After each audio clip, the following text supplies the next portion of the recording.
기축 통화의 체인저. 달러 패권에서 파이 패권으로 가는 나의 생각과 시나리오. 트럼프의 관세 정책의 여파가 현재 전 세계를 흔들고 있다. 왜 과한 관세 정책을 펼치려고 하는 걸까? 생각해본다. 현재 미국의 부채는 한계에 다다랐다. 미국이 디폴트까지 갈 것으로 보진 않지만 심각하다. 트럼프는 그러한 미국의 심각성을 알고 있기에 결단을 내려야 했을 것이다. 트럼프는 겉으로는 미국의 적자를 흑자로 돌려 부채를 해결하려고 하는 것처럼 행동한다.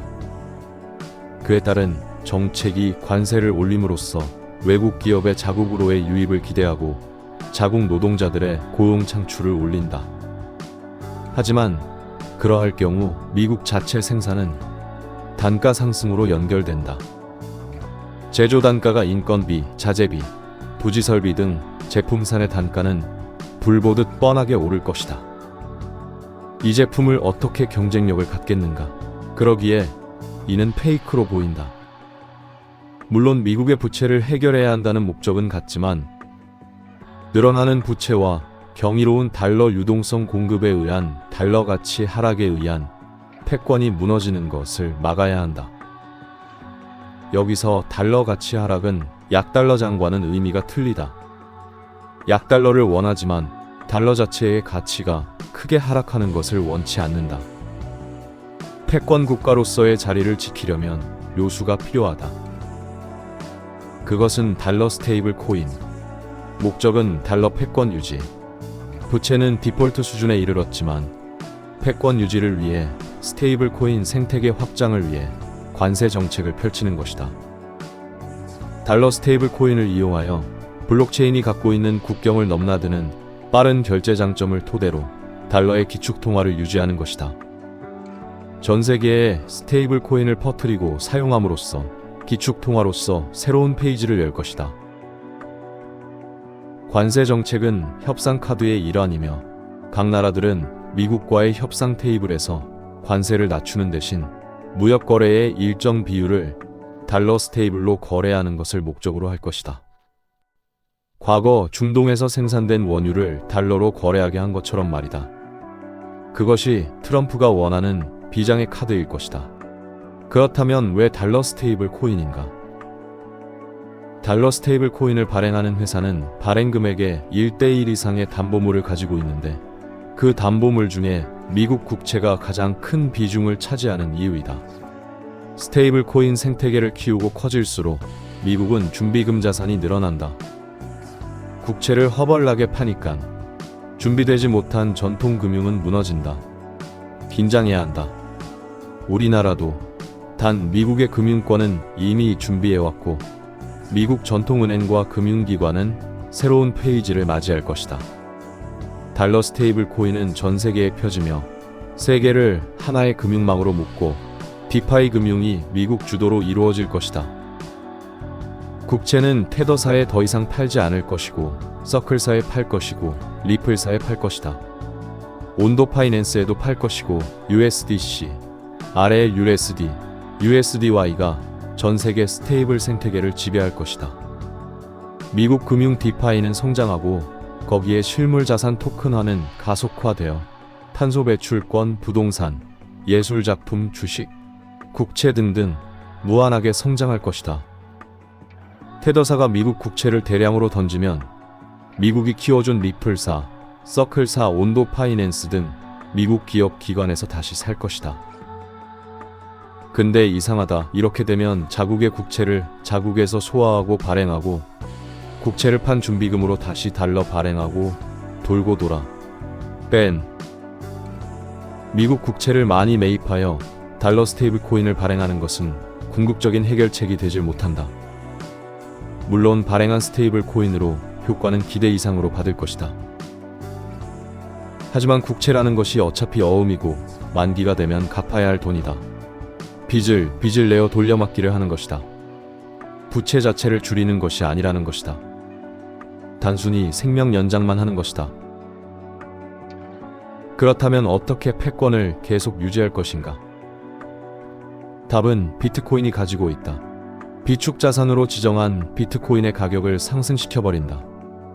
미국 기관과 금융가의 주도하에 그 다음 비트코인을 팔아 미국 부채를 해결한다. 라고 생각하면 오산이다. 팔지 않을 것이다. 계속 모을 것이다. MSTR도 계속 모을 것이다. 금융기관이나 일부 다른 기업들은 차익 실현은 할 것이다. 쥐락펴락하는 것이다. 과거 근본 위제처럼 금을 담보하여 화폐를 발행하는 것처럼 비트코인을 담보로 하는 화폐 기축으로 가는 것이다. 결국 비트코인은 지상 최고의 담보물이 되었지만 탈중앙화를 꿈꾸고 그 누구에게도 간섭 없이 가치 하랄 없는 통화를 꿈꾸며 세상에 태어났지만 꿈을 이루지 못했다. 물론 금처럼 하락하지 않는 든든한 가치 유지는 이루었지만 중앙에 의해 통제되는 것이다. 여기서 하락이란 화폐를 찍어내어 화폐 가치가 하락하는 뜻이다.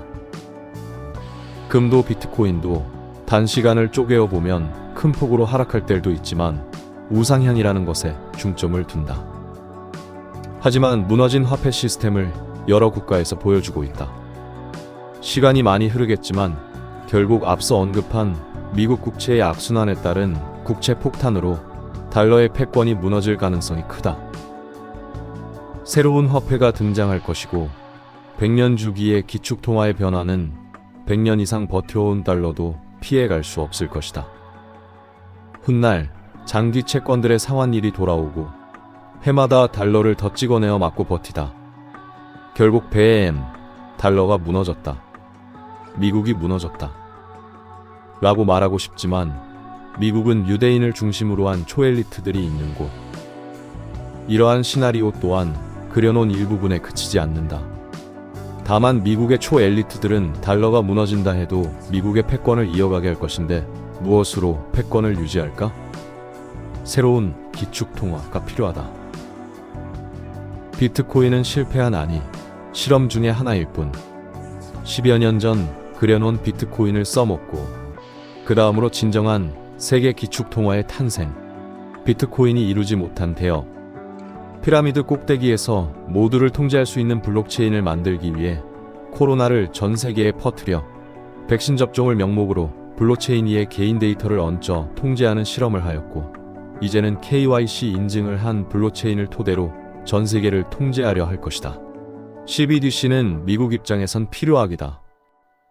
국가들이 자국 CBDC를 발행하면 자체 CBDC가 미국 통화 달러를 거치지 않고 국제 송금 및 결제가 이루어지고 규모는 크지 않지만 미국은 원치 않는다.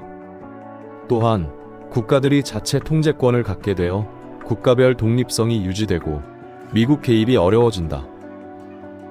그렇다면 현재 가장 많은 KYC 인증자를 가진 네트워크, KYC 인증 데이터를 가진 기업만이 협업하는 KYB 인증 기업들. 천천히 신압으로 우리에게 들어와 있다. 머스크는 스타링크를 통해 어디서든 접속 가능하게 해놓았고 통장은 없어도 핸드폰은 가지고 있는 인류가 달러라는 쓰레기 대신 사용할 기축통화 네트워크. 전 세계 단일 금융 네트워크. 나는 파이 네트워크가 이룰 가능성이 높다고 본다. 초기 시장을 점유한 생태계가 파이가 커지면서 경쟁사들의 유입을 막는다. 생태계는 기술과는 차원이 틀리다. 어느 뛰어난 기술을 가진 기업이 독점한다 해도 언젠간 기술은 다른 기업들도 발전하고 거기에 새로운 시스템으로 전세 역전이 가능하지만 생태계는 초반 시장을 점유한 자가 유리하다. 애플이 그렇고 구글이 그렇다. 안드로이드가 그러하고 iOS가 그러하다. 허나 반도체나 배터리나 신기술들은 서로 경쟁하며 1위, 2위가 엎치락 뒤치락하는 판세이다. 그들은 이 판을 천천히 깔아가고 있다. 오래전부터 탄탄하게 준비해왔고 근 시대 안에 준비한 결과가 나타날 것이다. 내 팔뚝에 혼자 길게 자라난 털마냥 얇고 가느다란 내 지식으로 내 뇌의 연산으로 만들어본 시나리오이며 절대적인 주관적 견해이며 그냥 내 생각을 한번 간단하게 연관지어 기록해보았다. 헌데 혹시나 이 영상을 보고 있다면, 그런데 나와 생각이 같다면 축하한다.